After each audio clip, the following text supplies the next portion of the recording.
Cinquième et dernier jour de cette université d'été, qui est donc, comme chacun de vous le sait bien, sur la Trinité, le Carmel et la Trinité chez les Saints du Carmel, ce qui nous a permis d'approfondir le mystère de la Trinité, d'essayer de mieux comprendre ce que de fait nous proclamons tous les dimanches au Credo, et qui voilà, nous reste parfois un peu inaccessible. Et donc cette semaine a servi, je l'espère, à approfondir le mystère du Père, du Fils et du Saint-Esprit, qui ne sont qu'un seul Dieu, trine et un. Donc cinquième jour, donc après avoir eu une introduction générale, puis avoir eu Thérèse d'Avila, Saint Jean de la Croix, Élisabeth de la Trinité hier avec le frère Cyril, qui est encore parmi nous ce matin. Nous avons ce matin, le cinquième jour, un saint, alors beaucoup moins connu que donc les trois précédents, le père Francisco Palau Ekar, prononcé à la catalane, donc un carme donc catalan, espagnol, qui s'est quand même aussi réfugié en France, donc il a quand même un lien aussi avec la France, enfin, le frère Baptiste va nous en parler. Et c'est le frère Baptiste, spécialiste mondial de ce saint. D'être spécialiste mondial. Voilà. Bon, à défaut, enfin, évidemment, comme je ne sais pas combien il y en a de spécialistes, c'est forcément un spécialiste, étant donné qu'effectivement c'est un saint pas très connu, pas encore très connu, mais je ne doute pas qu'avec le frère Baptiste, il le devienne de plus en plus. En tout cas, je peux vous dire que déjà dans les universités d'été, on en a entendu parler régulièrement, qu'au couvent des Carmes de Toulouse, on en entend parler régulièrement, et que nous risquons, le jour, si Dieu l'appelle au sacerdoce, nous risquons d'en entendre parler encore très régulièrement, hein, à bien des occasions. Donc c'est très bien, chacun, vous le savez, les saints nous choisissent, hein, il y a des élections très étonnantes, hein, des liens très spéciaux, certains ici en ont témoigné d'ailleurs au cours de cette semaine, hein, et pourquoi celui-là et pas celle-là et pas celui-là, on ne sait pas, et il n'y a pas trop à se poser la question, c'est comme ça, c'est comme l'amitié, pourquoi celui-là il m'est sympa et l'autre pas. Il ne faut pas chercher à comprendre, il faut en vivre,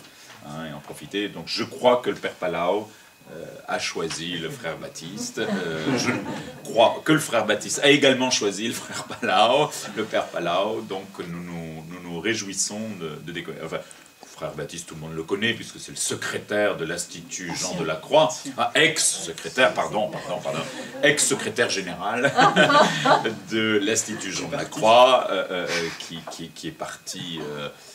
voilà, donc enfin, nous avons fait la transition au début de cette université d'été, et puis donc il se prépare à ses vœux, comme vous le savez, en octobre prochain, 14 octobre prochain.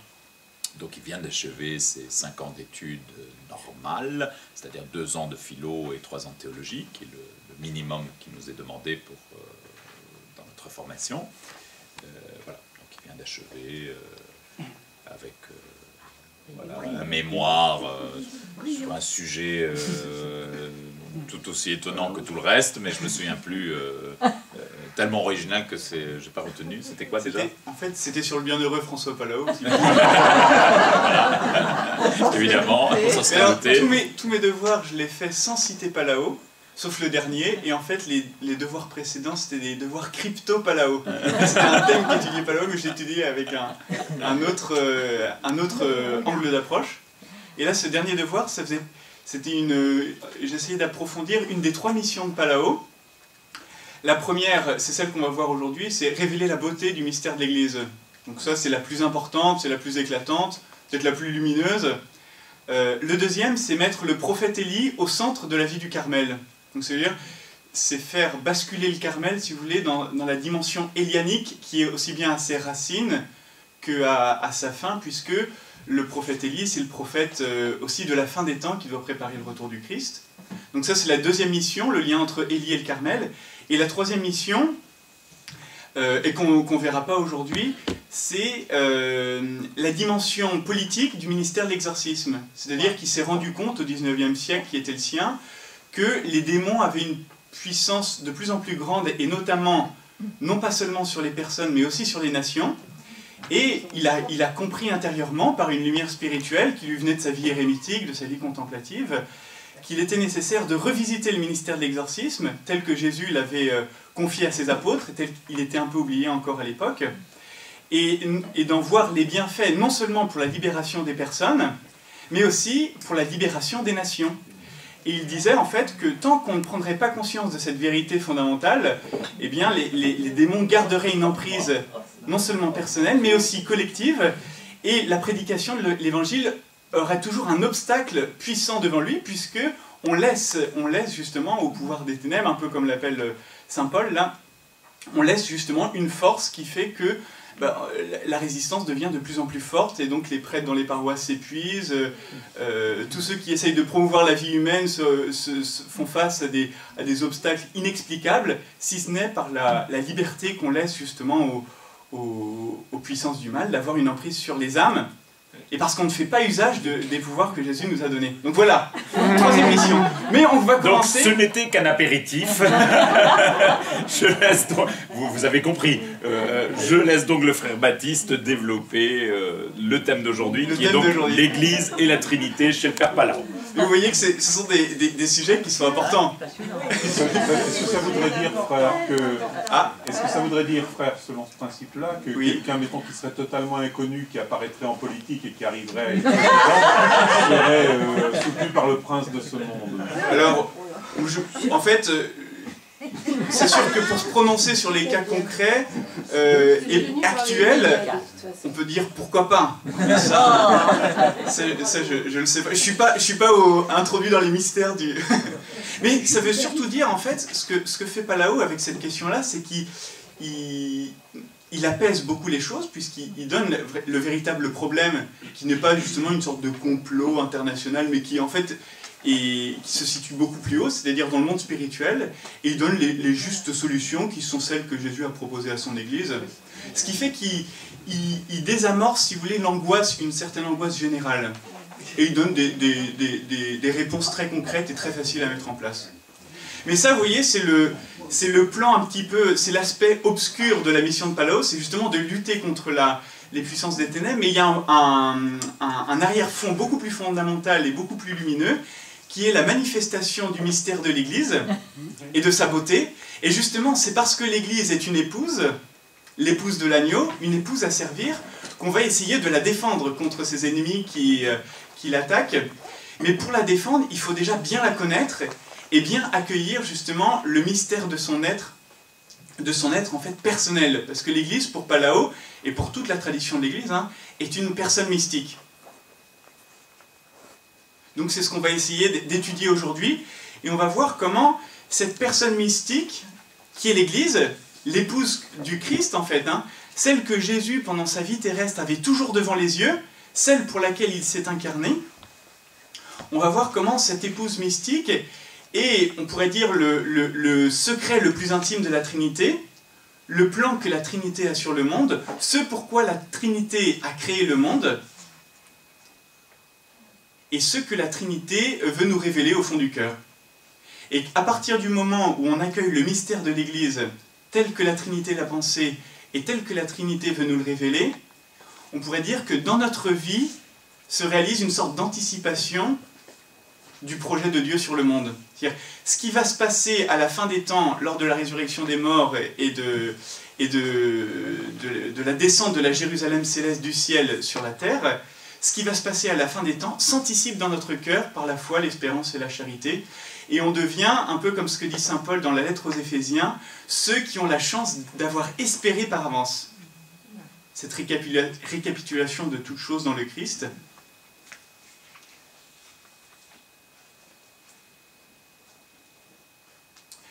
Et je me suis dit que pour bien vous présenter Palao, et donc sa doctrine sur l'Église et la Trinité, ça pouvait être intéressant pour vous de savoir comment je l'avais découvert. Donc par on va commencer par un petit témoignage personnel très court, justement qui vous mettra un petit peu en condition, peut-être pour le découvrir aussi vous-même. Et ensuite, je vous dirai très vite la vie de Palao, les points que nous allons aborder. Je les mettrai en perspective avec Thérèse d'Avila et Saint Jean de la Croix pour vous montrer comment Palao est un fils de ses parents du Carmel. Et on va rentrer dans le vif du sujet. Donc, juste en 2 mots, j'ai rencontré Palao comme ça. En arrivant il y a 5 ans au couvent de Toulouse, après mon noviciat, je sentais dans mon cœur une petite blessure intérieure que je n'arrivais pas à identifier. Et ça m'a duré 6 mois. Et la blessure s'élargissait, je n'y comprenais rien. Je sentais bien que ce n'était pas une tentation, mais que ça avait le goût de Dieu. Parce que vous savez, quand on a une sorte de souffrance, mais en même temps qu'il y a une certaine jouissance de quelque chose qui va nous arriver, eh bien on se dit, tiens, il y a le bon Dieu qui me prépare à quelque chose. Donc, pendant 6 mois, je cherchais, j'essayais de comprendre. J'en parlais à mon père maître. Bon, on attendait de voir ce qui allait se passer. Et donc, en arrivant au Saint-Désert, où le père Jean-Gabriel, qui est derrière, était prieur à l'époque, la sœur Françoise-Marie, qui est du Saint-Désert, m'accueille et me dit, sans trop savoir ce qu'elle disait, « Ah ben oui, pour nous les femmes c'est facile, notre époux c'est le Christ, mais pour vous les hommes, ben, c'est facile aussi, votre épouse c'est l'Église. » Ah. Et là je me dis, mais oui, mais elle a raison. Et donc pendant toute ma retraite, je suis rentré dans une joie intérieure de découvrir que cette blessure avait un objet qui était l'Église, et cette Église était une épouse véritable au sens propre, et qu'elle pouvait devenir aussi la mienne. Donc, je me suis souvenu pendant cette retraite que le frère Pierre Eliane avait écrit un article sur le bienheureux François Palao qui traitait justement de cette question. Et quand j'avais lu cet article, je me disais, ce que dit François Palao, c'est vrai, mais je ne suis pas encore prêt à l'accueillir. Et donc, j'avais laissé ça dans une case de ma mémoire. Et pendant cette retraite, je suis retourné à cet article, j'ai dit, mais oui, ce que dit François Palao, c'est exactement ce que je sens intérieurement. J'ai cherché les œuvres complètes de Palao qui n'y étaient pas. La chose est remédiée depuis. Et j'ai bien vu que dans cet article, en effet, Palao disait tout ce que je voulais entendre sur le mystère de l'Église. Et pendant cette retraite, j'ai balayé dans toute la Bible ce qui pouvait avoir trait à ce mystère. Donc, la Jérusalem céleste, l'épouse de l'agneau, le cantique des cantiques, tout le mystère justement de la femme qui a pour mission de devenir révélatrice du mystère de l'Église. Quelques théologiens, Jacques Maritain qui parlait de cette question et qui donnait des lumières conceptuelles pour me dire que ce que j'éprouvais intérieurement n'était pas une pure folie, mais était aussi appuyé par une réflexion théologique. Et quand je suis retourné à Toulouse, j'ai découvert les œuvres complètes de Palao, qui m'ont fait voir que non seulement ce qu'il avait écrit correspondait vraiment à ce que je voulais entendre, à ce que je sentais intérieurement, mais qu'en plus, il en disait beaucoup plus que ce que j'avais pu percevoir. Donc, je me suis attelé à essayer de fouiller sa pensée. Pendant 5 ans, là, donc vous allez avoir le fruit d'une réflexion de 5 années. Mais je sens bien en même temps que ces 5 ans, c'est encore très peu pour vous donner le nectar. C'est-à-dire que vous allez avoir juste un premier aperçu. J'ai déjà essayé d'en parler les années précédentes. Au début, c'était un peu compliqué. J'ai réussi à me simplifier. Là, je crois que c'est encore un petit peu plus simple que ce que j'ai pu donner au temps précédent. Mais je crois que dans les années à venir, je vais réussir encore à simplifier le propos pour que ce soit de plus en plus accessible.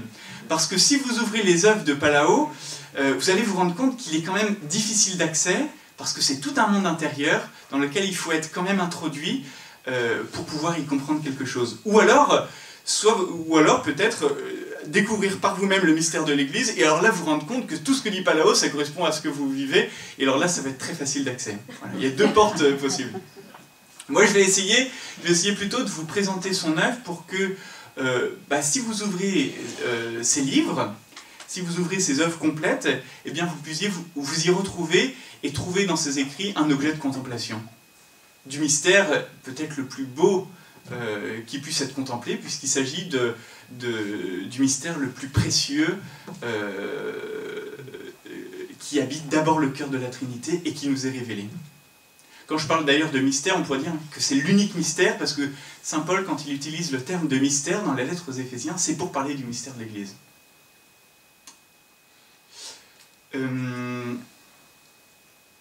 Peut-être pour vous présenter Palao, je vous donne déjà quelques lumières générales, et je préciserai ces lumières avant de vous présenter chacune de ces œuvres qu'on va étudier La première, c'est la lutte de l'âme avec Dieu, et la seconde, c'est mes relations.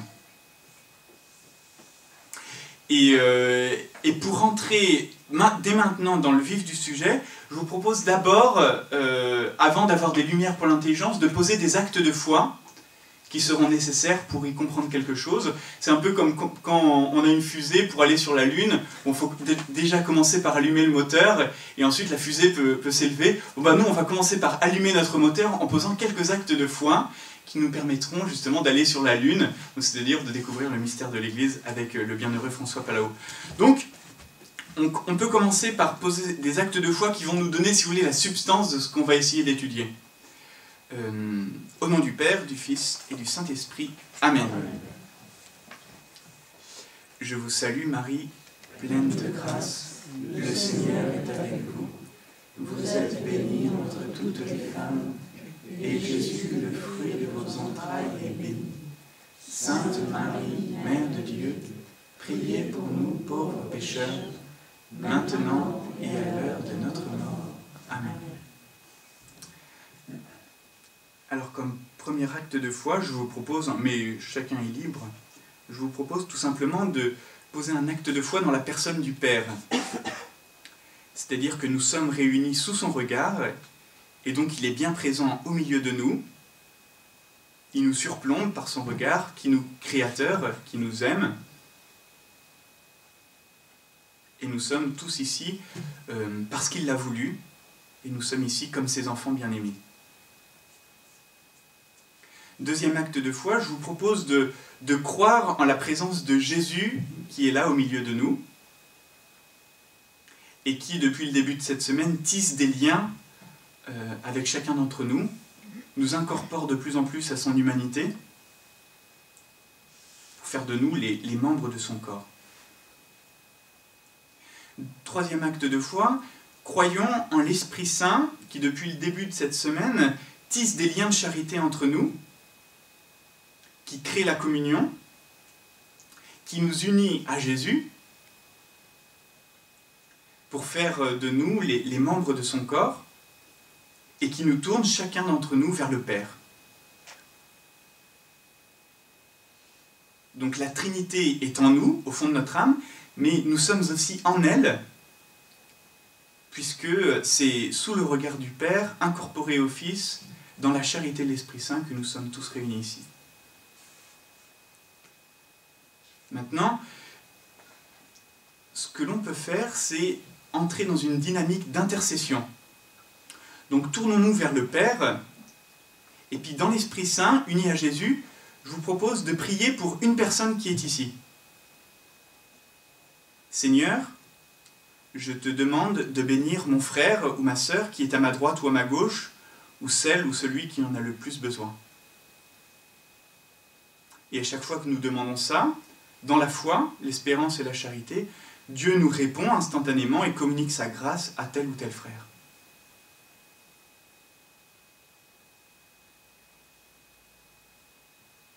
Maintenant, ce que nous pouvons faire, et continuer à poser justement dans notre vie surnaturelle comme acte, c'est de demander au Père de bénir non seulement chacune des personnes qui sont ici, mais notre communauté en tant que telle.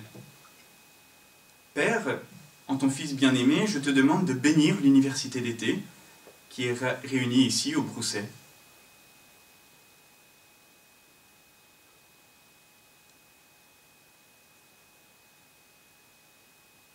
Et maintenant que justement le Père répond à nos demandes, selon la mesure de notre foi, ce que nous pouvons faire, c'est entrer dans les sentiments de Jésus, donc demander à Jésus de nous donner son propre regard, son propre amour, et de nous voir chacun d'entre nous avec ses yeux à lui. Donc regardons l'université d'été telle qu'elle est ici, avec les yeux de Jésus, dans la foi, soit c'est une foi lumineuse, mais ça peut être aussi une foi très obscure et qui nous laisse dans les ténèbres. Demandons-lui de voir cette université aussi d'été dans le plan de son Église, c'est-à-dire unie aux anges et aux saints qui sont au ciel, unie à tous les justes et les saints qui nous ont précédés, depuis Israël jusqu'aux apôtres, en passant par tous les âges de l'Église, et unie aussi à tous ceux qui nous succéderont jusqu'à la fin des temps. Et maintenant, par une audace toute filiale, nous pouvons nous jeter dans les bras du Père et essayer de voir cette université d'été, de voir le mystère de l'Église qui se réalise au milieu de nous, avec les propres yeux du Père, c'est-à-dire depuis le haut. Un petit peu comme Saint Jean de la Croix, lorsqu'il posait son regard sur Jésus, il regardait Jésus depuis le haut, Jésus crucifié depuis le haut. Eh bien nous, on peut regarder notre université d'été depuis le haut, avec les yeux du Père. Et voir que chacun d'entre nous, nous sommes tous unis à son Fils, et que Fils dans le Fils, dans cette université d'été, nous formons l'Église qui est la fille bien-aimée du Père.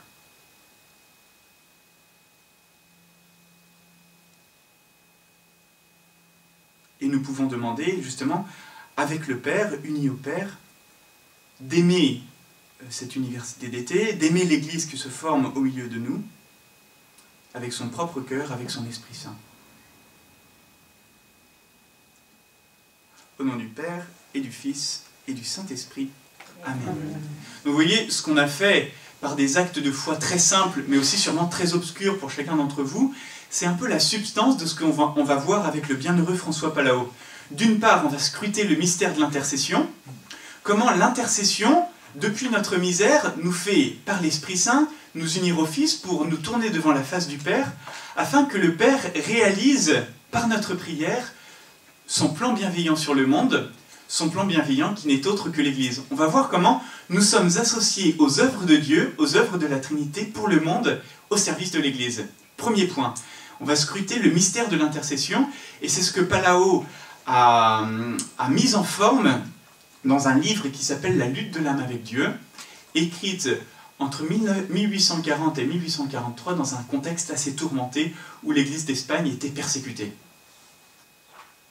Vous voyez, ça va être la lutte de l'âme avec Dieu, le mystère de l'intercession, c'est la Trinité qui se penche sur notre misère pour nous faire participer à ses œuvres extérieures, pour nous faire participer aux missions du Fils et de l'Esprit Saint qui sont la sanctification des hommes, la réalisation du mystère de l'Église dans le monde. Vous voyez, c'est comme un petit enfant, je me jette dans les bras du Père, avec le Fils et l'Esprit Saint, pour faire avec le Père ses propres œuvres. Et deuxième œuvre de Pallaot, écrite 20 années plus tard, c'est Mes relations. Et là, on va adopter un mouvement qui est inverse. C'est-à-dire, depuis le Père, étant dans les bras du Père, je vais poser mon regard sur l'Église avec les propres yeux du Père et je vais découvrir que l'Église est fille du Père et peut devenir d'une certaine manière ma propre fille. Je vais poser mon regard sur l'Église avec le Fils et je vais découvrir que l'Église est épouse de Jésus-Christ, épouse de l'agneau, et qu'elle peut d'une certaine manière devenir mon épouse. Et enfin, je vais avec l'Esprit Saint l'aimer et retourner à ma condition de créature, à ma condition de misère intérieure, pour que ma misère devienne le temple dans lequel le mystère de l'Église se révèle d'une manière complète, totale, et je vais devenir le temple dans lequel l'Église devient si vous voulez, le lieu où elle puisse être habitée, connue et aimée, et même consolée, alors qu'elle est si peu aimée sur la terre. Je vais descendre, en fait, depuis la Trinité, je vais retourner à ma misère pour que ma misère devienne le temple de la révélation du mystère de l'Église. Voilà le grand mouvement de Mes relations. Un mouvement ascendant dans la lutte de l'âme avec Dieu. Depuis ma misère, je me tourne vers le Père pour intercéder au service de l'Église. Et un mouvement descendant dans mes relations. Depuis le Père, où j'habite, qui est le lieu de mon intimité, si vous voulez, avec Dieu, je vais redescendre pour devenir le lieu sur la terre où le Père puisse trouver cette joie de trouver un homme qui accueille son mystère tout entier, qui est celui de l'Église sur le monde. Ça marche ? C'est très simple pour l'instant. Mouvement ascendant et mouvement descendant. La lutte de l'âme avec Dieu, j'aimerais bien juste la fonder dans une parole évangélique, qui est celle de Jésus à la dernière scène, au chapitre 15 de l'Évangile selon saint Jean. « Demeurez en mon amour ». afin que vous portiez beaucoup de fruits. C'est la gloire de mon Père, que vous portiez beaucoup de fruits et deveniez mes disciples. C'est-à-dire que le projet de Jésus sur chacun d'entre nous, c'est que nous soyons ses disciples pour donner cette joie au Père de porter dans le monde beaucoup de fruits. C'est-à-dire que c'est la gloire du Père que nous soyons associés à ses œuvres pour que le Père réalise son dessein dans le monde à travers chacun d'entre nous, à travers ses enfants. Donc le grand mystère qu'on va commencer à scruter, c'est celui de l'intercession. Qu'est-ce que l'intercession nous dit de Dieu? Nous dit de sa bonté, nous dit de sa justice, de sa miséricorde, nous dit de la Trinité en réalité.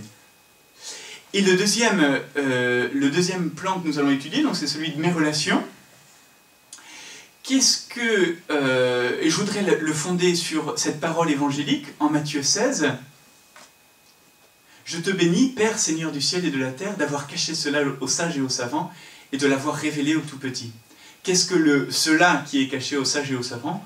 Je vous propose de penser qu'il s'agit du mystère de l'Église. C'est-à-dire que pour accueillir le mystère de l'Église, il faut être un tout-petit, il faut être tout petit pour que le Père puisse révéler en nos cœurs ce grand mystère. Et ça, si vous voulez, c'est la grande dynamique de mes relations.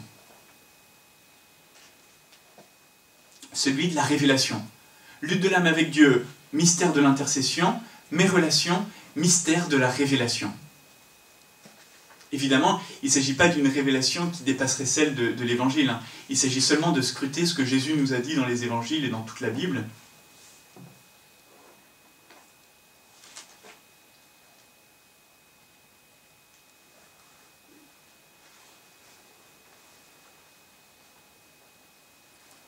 Et enfin, je fais pas mal de préambules, hein, je suis désolé. Avant encore de rentrer dans le vif du sujet de Palao, je voudrais juste précéder l'exposé en vous montrant comment ces deux réalités, celui de l'intercession et celui de la révélation, se situent dans la droite ligne des jalons qui ont déjà été posés par Thérèse d'Avila et Saint Jean de la Croix. Thérèse d'Avila, surtout pour le mystère de l'intercession, parce que vous allez voir que la lutte de l'âme avec Dieu, le premier ouvrage de Palao, est comme une sorte d'explicitation, au XIXe siècle, du chemin de perfection de Sainte Thérèse d'Avila.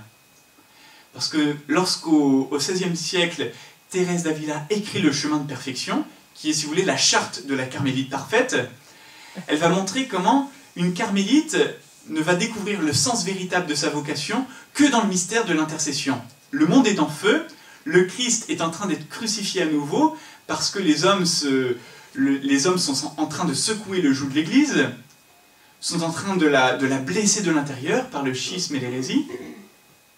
Et Thérèse d'Avila va dire, mais la juste réponse à apporter à ce drame intérieur qui est en train de vivre l'Église, ce n'est pas la réponse armée, ce n'est pas le bras séculier qui va l'apporter, mais c'est plutôt une réponse spirituelle, celle de l'intercession. Devenir telle que le Père puisse nous exaucer en tout ce que nous lui demanderons. C'est le premier texte que je vous ai donné, hein, où justement dit, Thérèse d'Avila dit, pour que vous compreniez, mes sœurs, que ce que nous devons demander à Dieu, et non seulement qu'aucun trait ne se lève parmi les bons chrétiens qui forment ce petit château fort, c'est-à-dire qu'il faut former un château fort à l'intérieur duquel beaucoup d'âmes d'intercession pourront se rassembler, et ces âmes vont prier justement pour les prédicateurs et les théologiens pour qu'ils soient excellents à servir le Seigneur, et que justement, par la prière des carmélites, les prédicateurs, les évangélisateurs puissent réévangéliser la chrétienté qui est en train de se séparer de son chef qui est le Christ. Donc Thérèse d'Avila est bien consciente que ce n'est pas par les armes qu'on va reconstruire l'Église, mais beaucoup plus par la prière. Et Palao va vraiment se situer dans cette lignée, à son époque, au XIXe siècle, où une réponse qui était proposée justement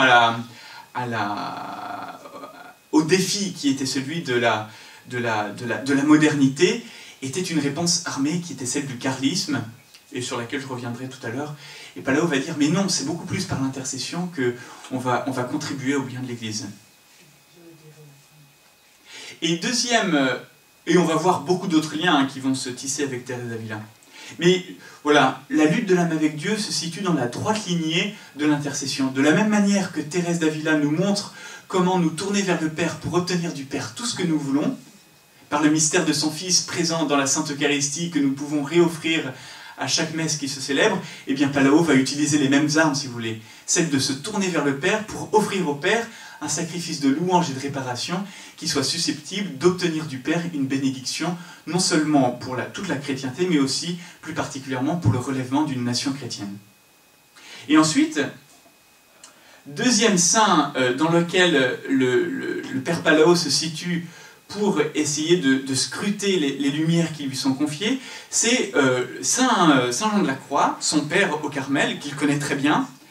Et dans mes relations, on va voir qu'il approfondit tout un tas de lumières que Saint Jean de la Croix a reçues, notamment lorsqu'il était emprisonné à Tolède, notamment lorsque Saint Jean de la Croix souffrait dans sa prison de Tolède, et lorsque Saint Jean de la Croix, à Tolède, on pourrait dire, enfantait la réforme, recevait cette grâce de la paternité spirituelle qui lui faisait constituer, si vous voulez, une sorte de bagage de lumière et d'amour, une sorte de bagage spirituel, un patrimoine sur lequel chacun de ses fils et filles spirituels pourront travailler, que chacun de ses fils et ses filles pourront exploiter, et suffisamment lumineux pour que chacun en tire, si vous voulez, une nourriture suffisante pour sa vie spirituelle. Et quand Saint Jean de la Croix est emprisonné à Tolède, il entend le dialogue intérieur qui se déroule entre le Père et le Fils, et il écrit ces romances que le frère Jean Honoré nous a déjà exposées, et il entend notamment cette phrase que le Père dit à son Fils, « Une épouse qui t'aime, mon Fils, j'aimerais te donner ». Il entend, Saint Jean de la Croix, que le projet du monde, le projet du Père sur le monde, c'est de réaliser le mystère de l'Église, mystère qui sera comme une épouse que le Père donnera à son Fils. Et cette épouse, justement, doit s'asseoir à la même table que son Fils pour manger le même pain qui est celui de la nourriture éternelle que le Père donne à son Fils, la divine essence. Et cette épouse, justement, c'est chacun d'entre nous, hommes et anges, qui sont appelés à participer à la vie bienheureuse de Dieu. Vous voyez, première lumière que Saint Jean de la Croix reçoit, celle du mystère de la Trinité sur le monde, qui fait que le monde tout entier doit être associé à la vie de la Trinité.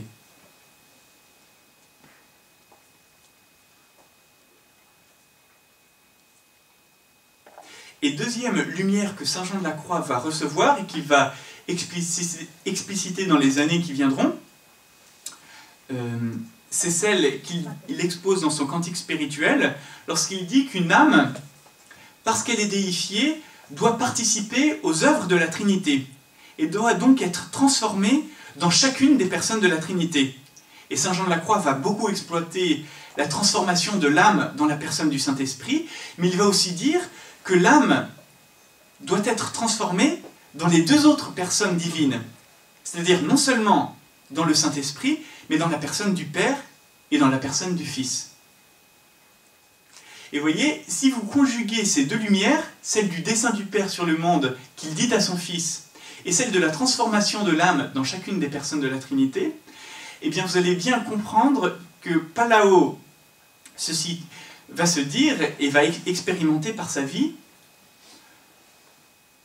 il va se dire, mais si je suis transformé dans le Fils, eh bien les ultimes conséquences de ma transformation dans la personne de Jésus, c'est que le Père va faire exactement ce qu'il a fait pour son Fils, le Père va me donner une épouse aussi à aimer.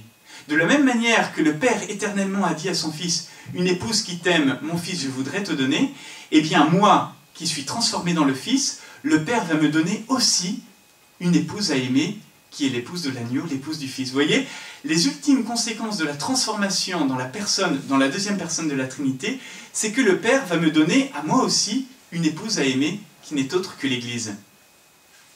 Vous comprenez ?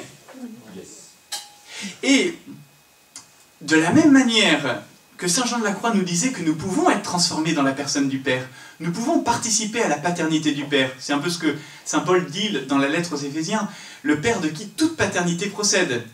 Et bien de la même manière que je peux participer à la paternité du Père, eh bien je vais pouvoir poser mon regard sur l'Église de la même manière que le Père le pose et découvrir l'Église comme une fille bien aimée à aimer, moi aussi. Vous voyez, si vous voulez, Palao qui redevient comme un enfant, se jette dans les bras du Père et va participer avec le Père au regard que celui-ci pose sur son Église, qui est celui d'une fille à aimer.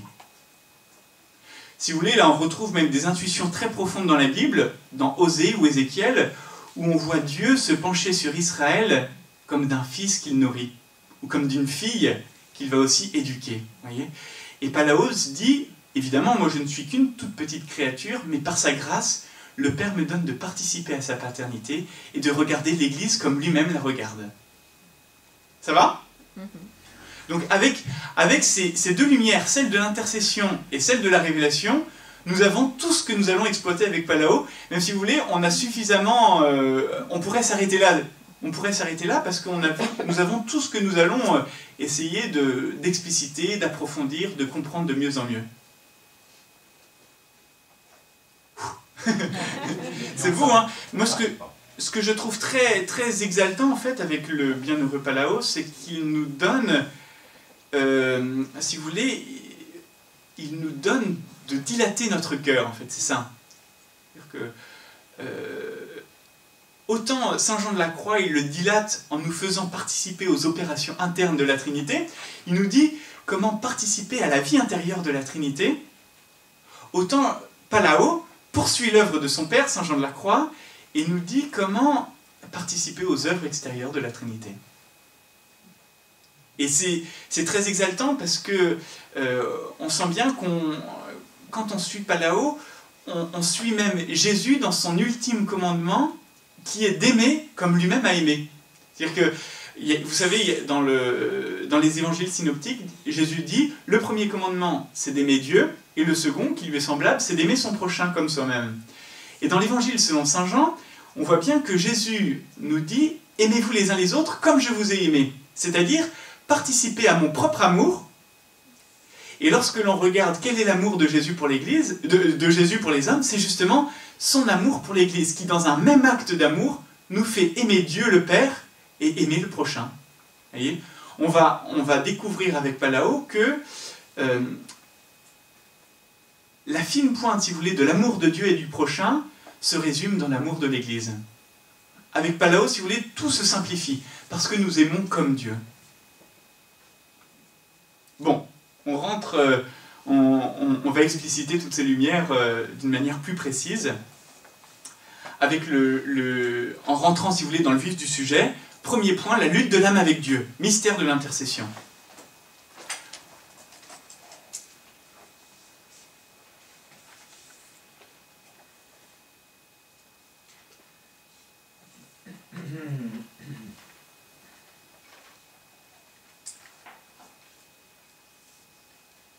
Alors, lorsque le bienheureux François Palao écrit cet ouvrage, il est au Carmel depuis une petite dizaine d'années. Palao est un carme catalan, né en 1811. Oui, voilà, c'est ça. Je vous donne une petite biographie rapidement.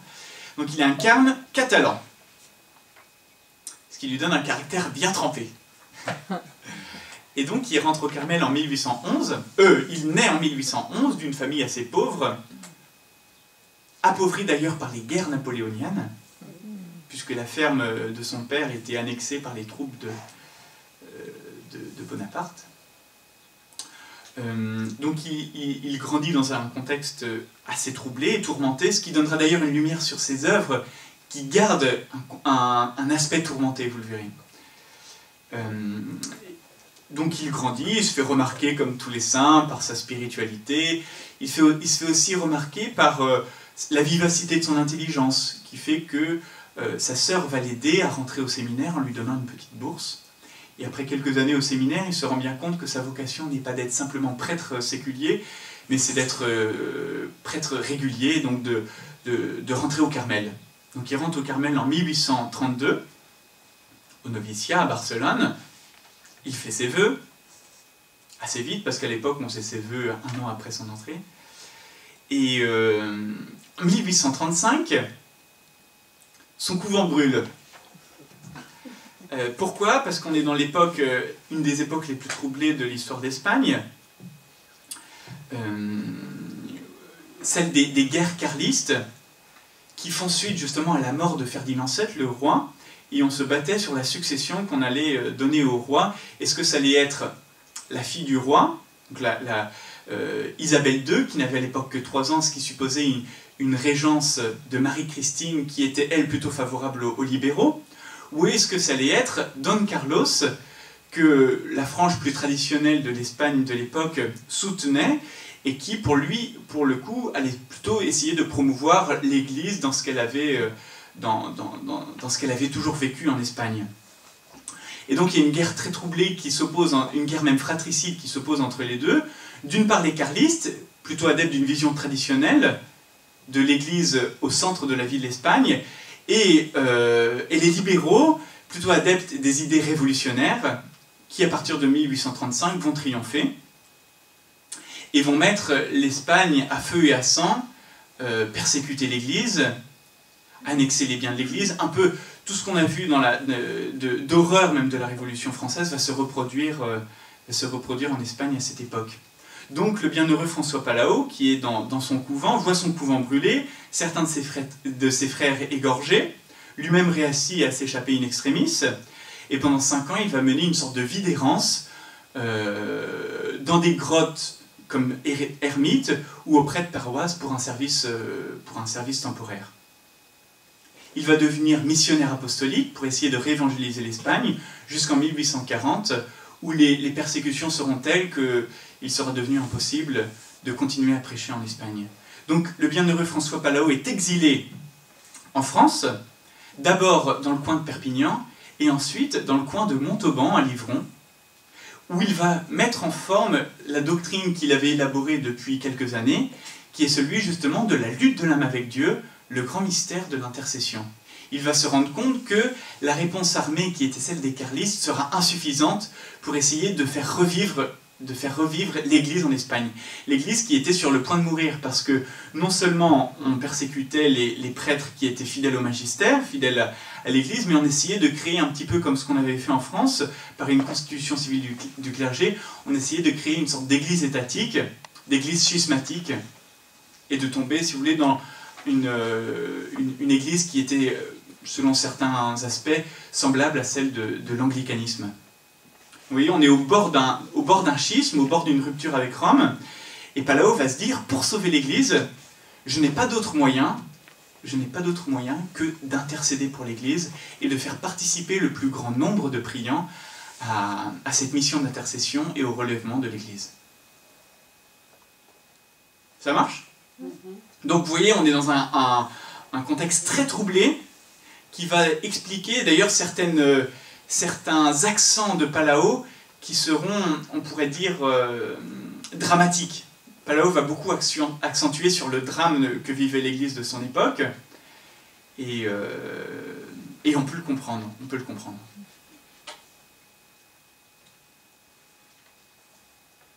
Donc il met en forme... D'ailleurs, je me suis dit, peut-être que vous allez en trouver un autre, mais je crois que ce que nous donne Palau avec la lutte de l'âme avec Dieu, c'est le premier manuel dans l'histoire de l'Église qui a pour but de montrer comment intercéder pour le relèvement spirituel d'une nation. En fait, dans ce manuel, il ne dit rien de nouveau, mais il met en forme tous les éléments qui sont à prendre en compte pour que notre intercession pour le relèvement spirituel d'une nation puisse être entendue de la part du Père. Donc c'est assez intéressant parce que je pense qu'on pourrait l'appliquer aussi pour les temps que nous vivons, c'est-à-dire de nations qui se détournent de Dieu. Et depuis un siècle, même plus d'un siècle, Palau nous a donné un petit manuel qui nous dit, mais comment faire pour espérer qu'une nation retourne à son Dieu? Et donc il va synthétiser l'ensemble de la doctrine de l'Église catholique, l'ensemble de la doctrine du Carmel, et notamment celle de Sainte Thérèse d'Avila, pour que notre intercession puisse toucher le cœur de Dieu, et que Dieu, par notre prière, puisse éteindre les flammes de l'enfer qui brûlent justement dans une nation, et qui sont allumées par les péchés des hommes.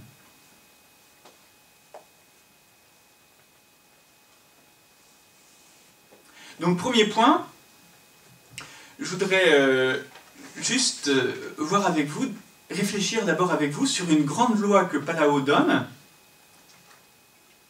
qui est celui, en fait, qui préside aux lois de l'intercession, et qui est celle, on pourrait dire que c'est le grand mystère de l'intercession, le grand mystère de la providence de Dieu, qui nous dit quelque chose de son être à lui, de sa justice et de sa miséricorde.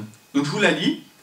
Dieu, en sa providence, a décidé qu'il ne remédierait à nos maux, ni ne concéderait ses grâces, c'est le texte numéro 4, que moyennant la prière, et que par la prière des uns seront sauvés les autres.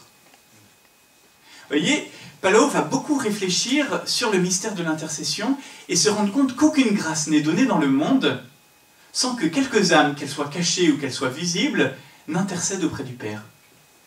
Et ça va être, si vous voulez, la clé qui va expliquer tout son manuel et qui va expliquer aussi toute sa contemplation sur l'histoire du salut, mais aussi sur les drames que vive l'Espagne de son époque.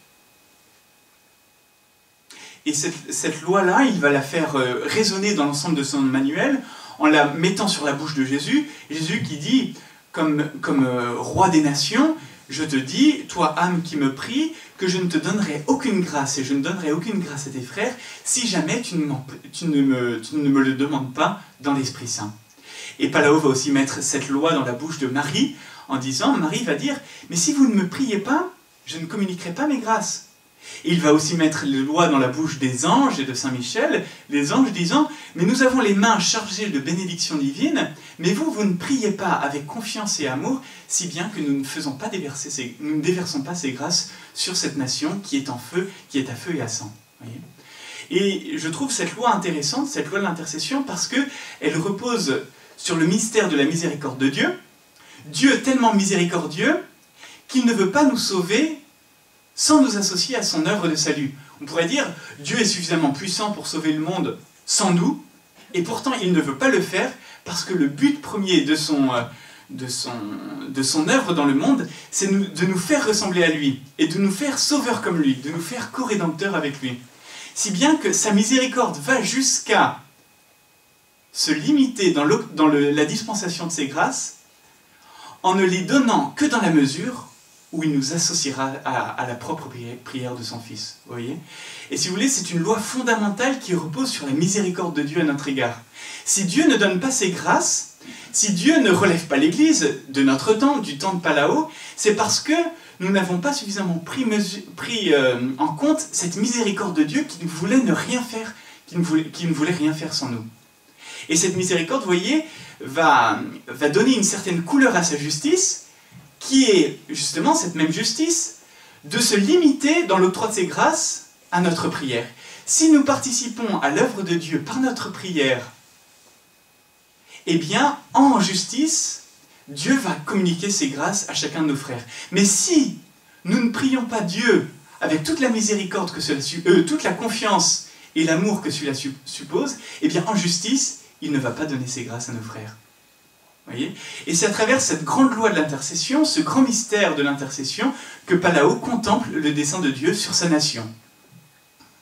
Il va se dire, de la même manière que l'incarnation du Verbe a été méritée par la prière du peuple d'Israël, et notamment par la prière de la Vierge Marie, de la même manière que la rédemption des nations a été méritée par la prière du Fils, et notamment dans le mystère de sa croix, de la même manière que l'implantation de l'Église dans chacune des nations a été méritée par la prière des apôtres et par la prière de tous les saints et saintes qui ont suivi les apôtres dans la prière, dans l'histoire de l'Église, et bien de la même manière, le relèvement de l'Église, de mon temps, sera mérité par ma propre prière et par celle de mes frères qui s'associeront à elle.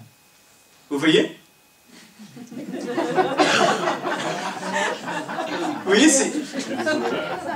avec Palao, c'est grandiose. Hein, il nous montre comment, en fait, le mystère de l'intercession préside au dessein de Dieu depuis le commencement de la création jusqu'à sa fin. C'est-à-dire, le mystère de l'intercession nous dit quelque chose du dessein bienveillant de Dieu sur le monde. Ok. C'est bon ? calcul. Oui, oui, c'est bon. Oui. En quoi on peut dire que c'est la miséricorde que de ne pas donner plus spontanément avant Parce même qu'en fait, cette demande? Je pense, hein, et c'est... Alors, Palao nous dit toujours de regarder la justice et la miséricorde de Dieu en même temps. Par contre, je crois que c'est... Après, Palao ne va pas approfondir dans ce sens-là, mais je crois qu'on peut approfondir en se disant que si jamais Dieu communiquait ses grâces en nous, eh bien, d'une certaine manière, il nous associerait moins à son œuvre. Et il nous conformerait moins à sa propre ressemblance. Et si bien qu'une partie du dessein de Dieu, mais là on est dans l'hypothèse parce que c'est pas ce qui va se réaliser, hein, mais une partie du dessein de Dieu ne serait pas réalisée parce que le but premier de Dieu, c'est de nous faire ressembler à lui. Et donc nous ne serions pas saints comme lui-même est saint, miséricordieux comme lui-même est miséricordieux. Oui ? Je dirais que c'est aussi dans le sens de nous rendre responsables. Nous sommes exactement. Responsables. Et donc Exactement. C'est mieux de nous renvoyer au bon sens du terme, à notre responsabilité. Exactement. Il veut que nous soyons responsables. Tout à fait. Et c'est exactement justement ce mystère sur lequel Palao médite au début de la lutte de l'âme avec Dieu. Ah oui, c'est le mystère justement, comme dit Jean-Emmanuel, de la responsabilité. C'est-à-dire que dans nos mains, nous avons un trésor, nous en sommes responsables, et la miséricorde de Dieu nous en a rendu responsables pour nous faire participer à sa vie divine, et la justice de Dieu veut justement que nous en soyons de justes responsables, et que nous participions en toute justice à la dispensation de ses œuvres, voyez, et que nous collaborions à son œuvre de salut sur le monde. Bon, je ne fais que répéter en fait hein, ce que je dis depuis... Alors, si vous voulez, là je vois qu'il est 10 heures, on se donne encore 10 minutes, 10 minutes pour aller jusqu'au bout de la lutte de l'âme avec Dieu, ce qui fait qu'on aura un petit peu moins de temps après, mais je pense que c'est important d'aller jusqu'au bout de ce que nous dit Palao d'abord, dans ce premier point. Vous voyez, donc c'est le mystère de l'intercession qui est le premier objet de contemplation de Palao sur le monde et sur cette nation qui est ensanglantée par la guerre. Et il dit, le seul moyen d'éteindre les flammes qui sévissent en Espagne, de remédier au mal dont souffre l'Église en Espagne, c'est d'utiliser le remède que le Père a mis entre nos mains, qui n'est autre que celui de l'Esprit Saint que nous avons à souffler avec le Fils sur le monde, si vous voulez. C'est par le remède de l'Esprit Saint que je vais guérir les plaies de l'Espagne blessée par le péché, par le schisme. Ce que Saint Jean de la Croix disait dans la Vive Flamme d'amour sur l'Esprit Saint qui était un cautère guérisseur, vous voyez, le cautère qui vient guérir nos plaies, est-ce que, au niveau individuel, vous voyez, eh bien Palao va l'appliquer au niveau collectif. De la même manière que l'Esprit Saint guérit les âmes, eh bien de la même manière, l'Esprit Saint guérit les nations. C'est lui, si vous voulez, qui est le grand médecin pour guérir une nation qui se détourne de Dieu par son péché. C'est lui qui est le grand médecin qui est entre nos mains pour que nous fassions usage de la médecine qu'il nous donne et que nous l'appliquions aux plaies de notre temps. Donc, Palao va commencer, après avoir justement scruté le mystère de l'intercession, il va se pencher justement sur notre misère, en essayant d'évacuer tout un tas de tentations qui peuvent nous arriver lorsque nous commençons à intercéder.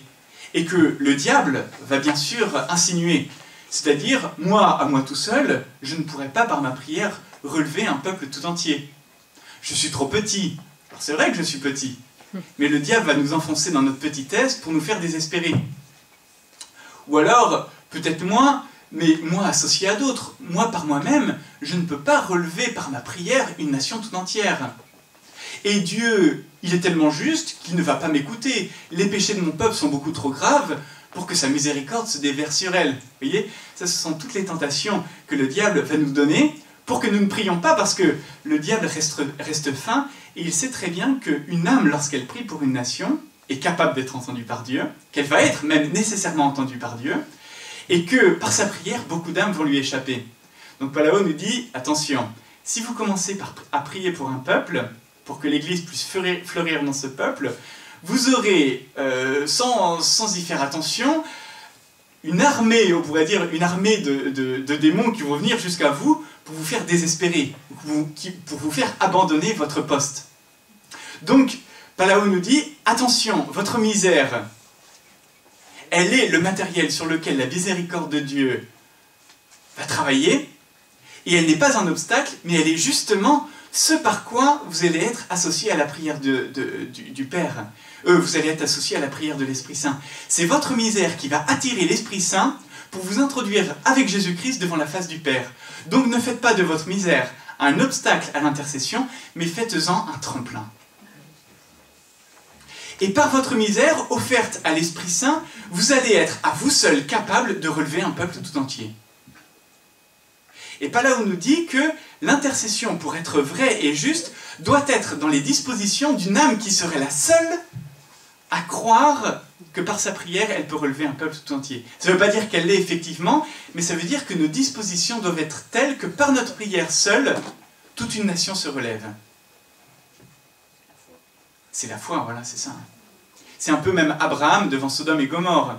Un seul juste peut relever un peuple tout entier. La miséricorde de Dieu veut se répandre à ce point-là. C'est-à-dire que par moi-même, devant Dieu pour tous, je peux faire que tous soient sauvés. Ou en tout ça, tous ceux qui le veuillent bien. Donc je vous lis le texte 6. Le fait d'entreprendre cette lutte plaît tant au Père et au Fils, qui ne pourront faire moins que de vous envoyer l'Esprit Saint, pour qu'avec son aide toute puissante, vous chantiez victoire. L'Esprit Saint est le directeur principal de cette lutte. C'est lui qui envoie les âmes au Père et au Fils, et en elle négocie avec les deux, c'est-à-dire le Père et le Fils, le salut du corps qui l'anime, qui est l'Église. Lui seul demande comme il faut en nous, et seulement par sa vertu, sous sa motion, nous demandons bien, et obtenons tout ce que nous demandons. Si l'Esprit Saint possède votre cœur, il ne pourra faire moins que de l'employer à négocier avec le Père et le Fils le salut de l'Église qui est en Espagne. Vous voyez le contexte biblique. Déjà le négoce, la négociation, ça c'est Abraham. La lutte, ça c'est Jacob avec la lutte avec l'ange. Et évidemment, Romains 8, 26, l'Esprit Saint qui prie en nos cœurs pour obtenir exactement tout ce que le Père veut réaliser. Pourquoi? Parce que ce que l'Esprit Saint demande en nous, ce n'est rien d'autre que ce que le Père veut réaliser par nous à travers notre prière. Vous voyez? Donc, faisons de notre cœur le réceptacle de l'Esprit Saint pour, premièrement, que l'Esprit Saint grave en nous les vérités qui seront nécessaires pour que notre prière soit entendue de la part du Père. Je vous donne en 2 mots quelles sont ces grandes vérités que Palao scrute pendant très longtemps dans la lutte de l'âme avec Dieu. Première vérité, que l'Esprit Saint vient graver dans nos âmes pour que notre prière soit entendue de la part du Père. Première vérité, c'est que le mal n'est pas tout puissant. C'est-à-dire que le mal qui frappe l'Espagne à son époque, des prêtres persécutés, des religieux exilés, les biens de l'Église confisqués, et surtout, beaucoup plus dramatique, le peuple tout entier privé des sacrements, de nombreux morts, et toutes les horreurs que la guerre génère, les viols, les appétits bestials qui se réveillent dans un peuple. Donc vous voyez, un mal qui se présente à Palao sous ses aspects les plus terribles, eh bien, la première lumière que l'Esprit Saint vient graver dans son âme, c'est que le mal n'est pas tout puissant. Et un peu ce que Jean-Paul II nous dira quelques années plus tard, le Père impose une limite au mal. Et le Père peut même se servir du mal qui frappe une nation pour en faire surgir un bien plus grand. Donc voilà, première lumière, limite au mystère du mal. Deuxième lumière, Dieu est absolument innocent du mal qui frappe une nation. Ce qui fait que la cause de ce mal-là, c'est le péché des hommes. C'est la responsabilité des hommes. Et notamment, cette responsabilité que les hommes n'eussent pas, qui est d'intercéder auprès de Dieu pour un peuple. Et c'est parce que l'esprit de prière manque dans un peuple que le mal peut se déchaîner. On pourrait dire que les démons ont les mains libres pour enténébrer une société. Voilà. Donc première lumière que l'Esprit Saint grave dans nos âmes, Dieu n'est pas impuissant face au mystère du mal, qui reste un mystère, que Dieu ne le veut en aucune manière, il en est absolument innocent. Et donc c'est le péché des hommes qui en est la cause. Et enfin, troisième lumière, Dieu agit avec une justice et une sagesse qui nous échappent.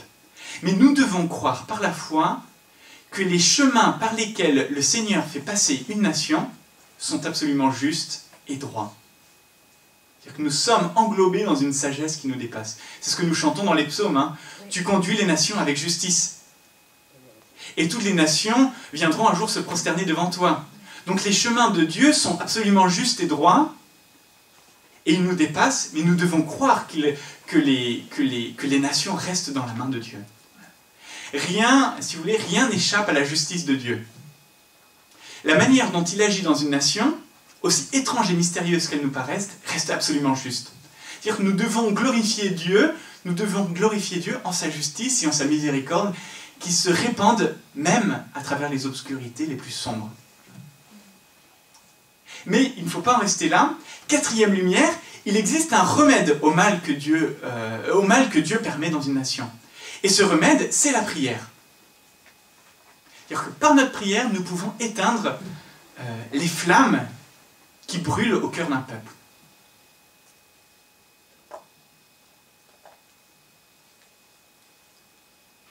Et on continue, hein.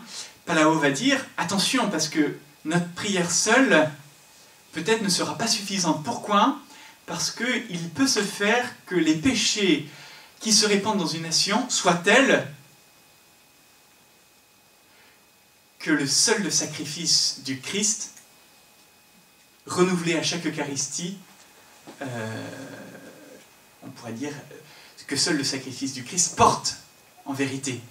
Et même, toute prière ne sera efficace que dans la mesure où elle s'associe à la prière de Jésus en croix, qui a porté le péché de tous les hommes, et en particulier de telle ou telle nation. Si bien que notre prière doit s'accompagner du sacrifice. Un sacrifice qui soit un sacrifice de louange et d'expiation. Un sacrifice qui soit un sacrifice de rachat aussi, pour les péchés du monde entier, et les péchés de telle ou telle nation. Si bien que notre prière, pour être efficace, doit s'associer à nos petits sacrifices quotidiens, c'est-à-dire essentiellement ceux de nos devoirs d'État. Hein. Notre vie doit devenir un sacrifice de louange à Dieu le Père, en réparation des péchés pour les hommes. Donc c'est-à-dire en accomplissant mon devoir d'État, en faisant parfois aussi des petits sacrifices de charité pour le service de mes frères, je m'unis au sacrifice de Jésus-Christ pour le salut du monde entier.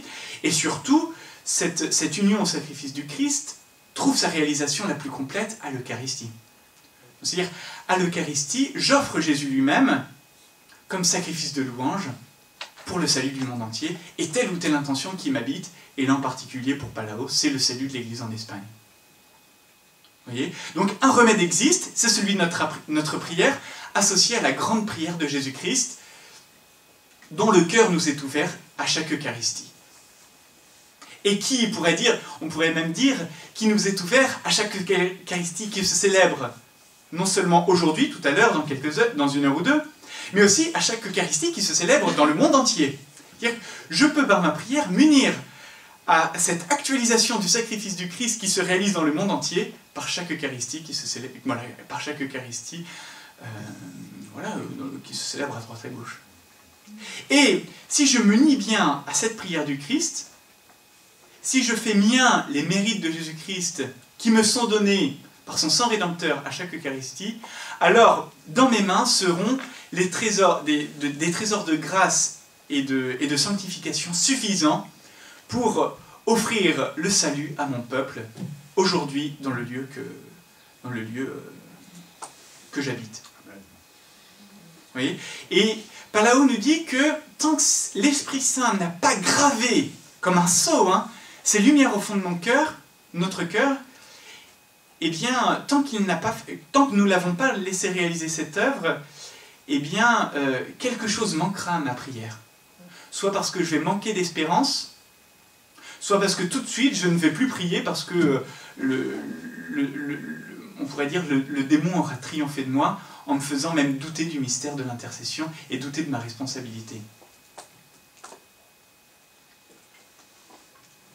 Ensuite, et la pause arrive, Le reste arrivera en fait, là j'insiste un peu sur ces points parce que c'est de là que tout découle. Mais après, vous voyez, tout va se déverser un peu comme un fleuve. Donc, l'Esprit Saint a pris possession de nos cœurs. L'Esprit Saint a pris possession de nos cœurs. Et qu'est-ce qu'il va faire, nous dit Palao? Il va nous tourner vers le Fils. Et Palao nous dit que c'est particulièrement après la communion que cette union avec Jésus se réalise. Encore une fois, il a en arrière-fond ce que sainte Thérèse d'Avila nous dit dans le chemin de perfection: ne manquez pas votre action de grâce après la communion, parce que c'est là que nous pouvons tout obtenir de Jésus.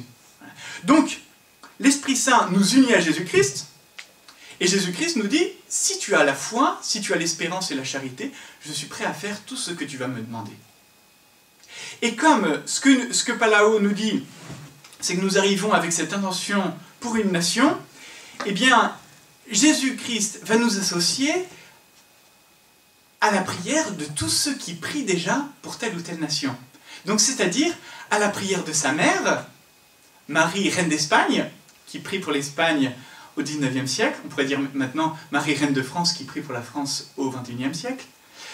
Les anges et les saints d'Espagne, parce que pour que ma prière soit véritable et que pour le Notre Père soit véritable, il faut que je m'associe justement à ce nous qui prie déjà avec moi et qui fait que mon cœur s'élargit aux dimensions justement des intentions de ma prière, aux dimensions des intercesseurs qui prient déjà avec moi pour cette nation, pour cette intention qui m'habite. Vous voyez? Donc Jésus-Christ élargit notre cœur aux dimensions de son corps mystique, qui prie déjà avec moi. Et qui me dit: pour que ta prière soit entendue par mon Père, je veux que ton cœur soit aussi large que ton intention. Donc, Palao ajoute: attention, quand vous priez pour une grande intention, la renaissance de l'Église dans une nation, faites de votre cœur un tabernacle dans lequel la nation tout entière soit déjà contenue. Et la nation tout entière, ça veut dire la nation avec ses habitants invisibles.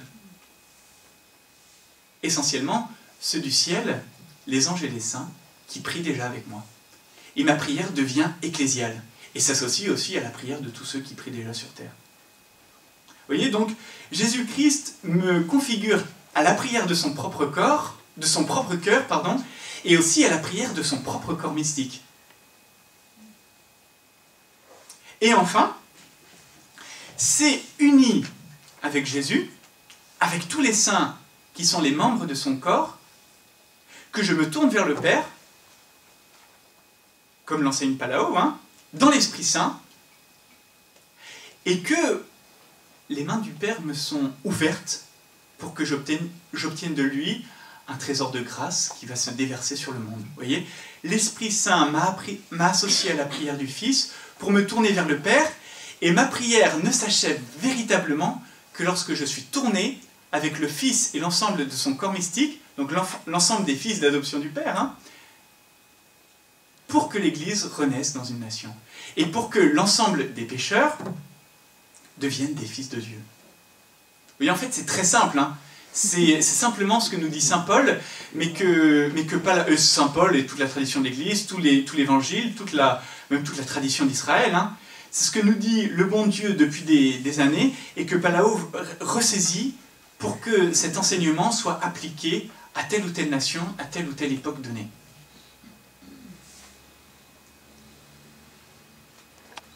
Ce que je vous propose juste avant de prendre la pause, on la prend, c'est 30 secondes de silence, juste pour que toutes ces lumières qui nous sont données par Palao puissent se graver dans notre cœur, voilà, avant le café. Donc, je redis les choses, et même si vous voulez, on peut tous ensemble faire, je sais pas, par exemple pour l'Aquitaine, là on est en Aquitaine, donc on va intercéder pour l'Aquitaine, donc pour une intention qui est large, et donc on va dire, ou pour la France, peu importe, ou pour l'Europe, enfin, vous voyez, on peut adapter, ou pour le monde, voilà, on peut adapter justement en élargissant notre cœur les enseignements de Palao donnés à l'Espagne à son époque donnée, à notre temps.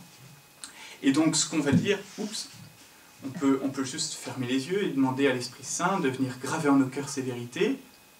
Donc le mal n'est pas tout puissant.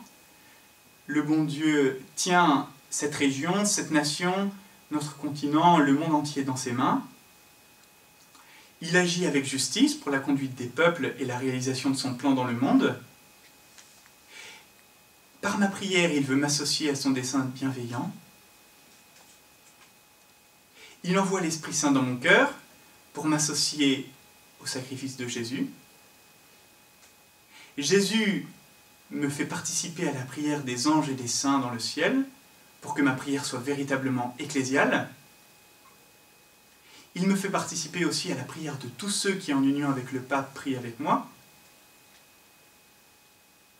Et je me tourne vers le Père en lui demandant « Père, en union avec ton Église, je te demande que ton nom soit sanctifié en Aquitaine, en France, en Europe, dans le monde entier. Je te demande que ton règne y arrive. Je t'offre, en réparation des péchés, de mes propres péchés et de ceux des habitants du monde entier, un sacrifice rédempteur qui est celui de ton Fils, que tu ne peux pas refuser, et à cause duquel tu es comme obligé d'envoyer ton Esprit Saint sur le monde. »